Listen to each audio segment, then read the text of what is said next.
Hi guys, today we'll talk about how can you disable likes notifications on your Threads app. We're going to figure out the solution on how you can do that in your app. All you have to do, you just go down. So you click on this sign down here.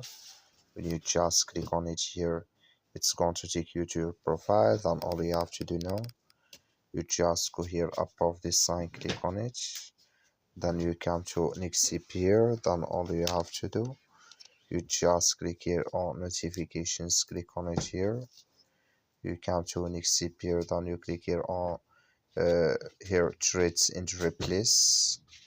So then you go down here, you come here to additional options in system settings.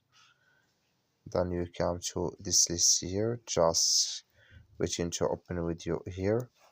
So then all you have to do, just click here on notification categories here.